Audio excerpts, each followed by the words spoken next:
আসসালামু আলাইকুম প্রিয় ফুটবল ফ্যান্স। ফুটবল দেশের আরও একটি ভিডিওতে আপনাকে স্বাগতম। দেখতে দেখতে শেষ হয়ে এলো 2024। সাফল্য ও গৌরবের মধ্য দিয়ে আরও একটি বছর শেষ করল বর্তমান বিশ্ব চ্যাম্পিয়ন আর্জেন্টিনা। বছরের শুরু থেকেই আধিপত্য বিস্তার করে খেলা আর্জেন্টিনা এই বছরটিতে জিতে নিয়েছে কোপা আমেরিকার শিরোপা, যা ছিল আর্জেন্টিনার ইতিহাসে 16তম কোপা আমেরিকা শিরোপা জয়। এছাড়াও এই বছরটিতে সাফল্যের ধারাবাহিকতাও বজায় রেখেছে কোচ লিওনেল স্কালোনির শিষ্যরা, যার সুবাদে ফিফা র্যাঙ্কিংয়ে শীর্ষস্থানে থেকেই বছরটা শেষ করেছে আলবেসেলেস্তেরা। চলুন এক নজরে দেখে নেই 2024 সালটা কেমন কাটলো আর্জেন্টিনার তা নিয়ে। মূল ভিডিওটি শুরু করার আগে আমাদের চ্যানেলে প্রথমবার এসে থাকলে চ্যানেলটি সাবস্ক্রাইব করে আমাদের সাথেই থাকবেন।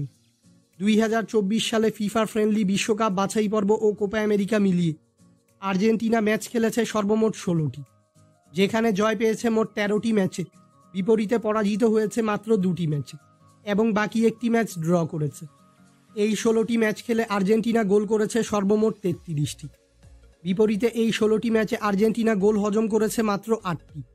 2024 সালে আর্জেন্টিনার সবথেকে বড় জয়টি ছিল বিশ্বকাপ বাছাই পর্বে বলিভিয়ার সঙ্গে 6-0 গোলের ব্যবধানে। অন্যদিকে 2024 সালে আর্জেন্টিনার সবথেকে বড় পরাজয়টি ছিল বিশ্বকাপ বাছাই পর্বে কলম্বিয়ার সঙ্গে 2-1 গোলের ব্যবধানে। 2024 সালে আর্জেন্টিনার হয়ে সর্বোচ্চ 11টি গোল করেছেন লাউতারো মার্টিনেস।